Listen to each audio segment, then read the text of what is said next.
Bismillah, alhamdulillah, wassalatu wassalamu ala rasulillah. Ahmad bin Harb. Ahmad bin Harb An-Nisaburi adalah seorang pertapa yang terkenal di Nisapur. Ia seorang perawi hadits yang dapat dipercaya, dan pernah ikut berjuang di dalam berbagai perang suci. Ia datang ke Baghdad pada masa Ahmad bin Hambal dan memberikan pengajaran di kota tersebut. Ia meninggal pada tahun 234 Hijriah atau 849 Masehi, dalam usia 85 tahun. Ahmad bin Harb dan seorang penganut agama Zoroaster. Ahmad bin Harb bertetangga dengan seorang penganut agama Zoroaster, yang bernama Bahrom. Suatu hari si tetangga ini menyuruh seorang rekannya pergi berdagang. Di dalam perjalanan, semua barang-barangnya kemudian dicuri orang. Begitu mendengar berita ini, Ahmad berkata kepada murid-muridnya, "Mari, suatu musibah telah menimpa tetangga kita. Sebaiknya kita mengunjunginya dan menghibur hatinya. Walaupun dia penganut agama Zoroaster, ia adalah tetangga kita." Ketika mereka sampai ke rumah Bahrom, Bahrom sedang menyalakan api pemujaannya. Bahrom segera menyambut mereka dan mencium lengan bajunya. Bahrom menduga bahwa tamu-tamunya tentu lapar walaupun roti yang dimilikinya pasti tak mencukupi. "Janganlah merepotkan dirimu," tegur Ahmad. "Kami datang untuk menyatakan bahwa kami turut prihatin. Aku mendengar barang-barangmu dicuri orang." "Memang benar," jawab Bahrom. "Tetapi aku masih bersyukur kepada Tuhan karena 3 alasan. Pertama, yang dicuri adalah barang-barangku, bukan barang-barang orang lain. Yang kedua, mereka hanya mengambil separuh dari harta kekayaanku. Yang ketiga, seandainya pun seluruh harta kekayaanku hilang, aku masih mempunyai agamaku, soal harta gampang dicari." Ahmad senang sekali mendengar kata-kata Bahrom itu. Ia pun berkata kepada murid-muridnya, "Catatlah kata-kata ini." Semerbak agama Islam membersit dari kata-kata Bahrom. Kemudian ia bertanya pada Bahrom, "Tetapi mengapa engkau memuja api?" Bahrom menjawab, "Alasan pertama adalah agar api tidak akan membakar tubuhku. Yang kedua adalah karena di dunia telah kuberikan minyak sedemikian banyaknya kepada api sehingga di akhirat nanti ia tidak akan mengkhianati diriku, dan akan mengantarkanku kepada Tuhan. Engkau sangat keliru. Api adalah lemah, tidak tahu apa-apa dan tidak dapat dipercayai. Semua perkiraan yang menjadi landasan pemikiranmu adalah salah. Apabila seorang anak kecil menyiramkan sedikit air kepada api itu, niscaya ia akan padam. Sesuatu yang selemah itu, dapatkah mengantarkan engkau kepada Yang Maha Kuat? Sesuatu yang tidak berdaya menghindarkan lontaran segumpal tanah, dapatkah mengantarkan engkau kepada Tuhan? Lagi pula, sebagai bukti betapa kebodohan api itu, jika engkau menaburkan cendana dan sampah ke dalam api, niscaya kedua-duanya akan dibakarnya, sedang ia tidak tahu yang manakah yang lebih baik di antara keduanya. Sampai saat ini telah 70 tahun lamanya engkau menyembah api, sedang aku tidak pernah. Tetapi jika kita berdua sama-sama memasukkan tangan kita ke dalam api, niscaya ia akan membakar tanganku dan tanganmu. Suatu bukti bahwa api tidak setia kepadamu." Kata-kata Ahmad ini menggoncangkan hati si penganut agama Zoroaster ini. Maka berkatalah ia kepada Ahmad, "Akan kuajukan 4 pertanyaan kepadamu.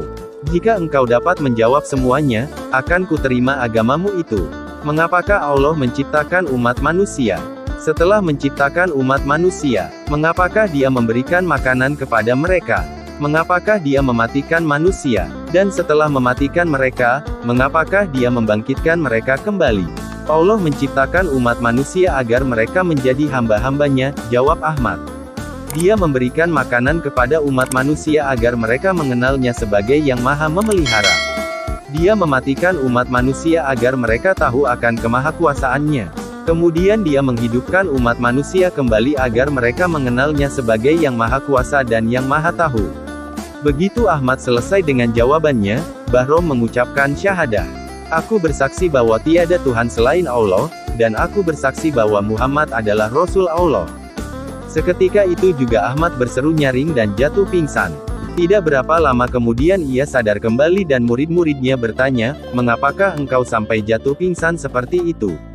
Ketika Bahrom mengangkat tangannya dalam bersaksi itu, jawab Ahmad, sebuah seruan dari dalam lubuk hatiku yang terdalam berkata, "Ahmad, Bahrom adalah penganut agama Zoroaster selama 70 tahun tetapi akhirnya ia memberikan kesaksiannya.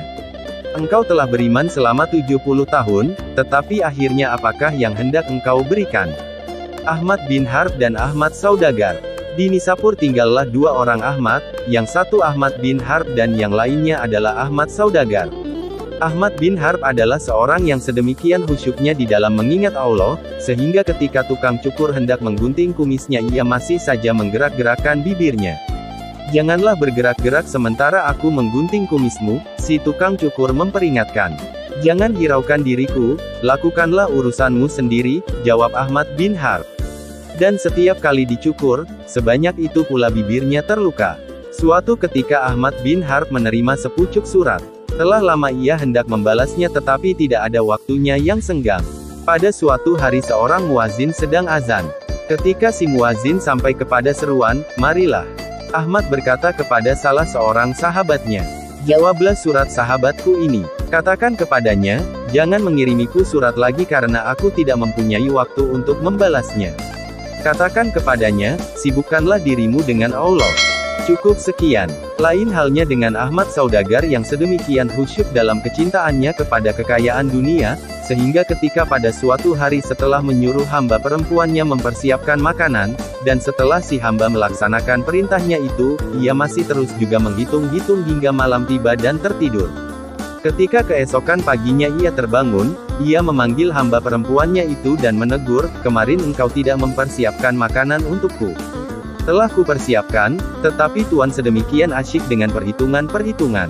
Untuk kedua kalinya si hamba memasak makanan dan menyajikan makanan itu di depan tuannya, tetapi sekali lagi tuannya tidak sempat mencicipi santapan itu. Untuk ketiga kalinya si hamba mempersiapkan makanan tetapi tuannya masih tidak mempunyai kesempatan untuk menikmatinya.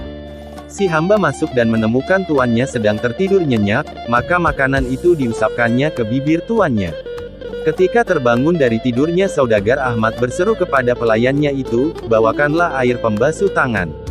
Ia mengira bahwa makanan itu telah dimakannya sendiri. Ahmad bin Harb dan puteranya. Ahmad bin Harb mempunyai seorang putera yang masih kecil. Putera ini diajarinya untuk percaya kepada Allah. "Setiap kali engkau menginginkan makanan atau apa saja," Ahmad bin Harb berkata kepada puteranya itu, "Pergilah ke jendela itu dan katakanlah, 'Ya Allah, aku minta ini.'" Setiap kali puteranya pergi ke jendela itu, kedua orang tuanya segera mempersiapkan segala sesuatu yang diinginkannya. Pada suatu hari ketika kedua orang tuanya tidak ada di rumah, si anak merasa lapar. Seperti yang biasa dilakukannya, ia pun pergi ke jendela itu dan berkata, "Ya Allah, aku minta roti." Seketika itu juga diterimanya roti itu. Ketika kedua orang tuanya pulang, mereka menemukan si anak sedang duduk memakan roti. "Dari manakah engkau memperoleh roti ini?" mereka bertanya. "Dari Dia yang telah memberikan roti kepadaku setiap hari," jawabnya.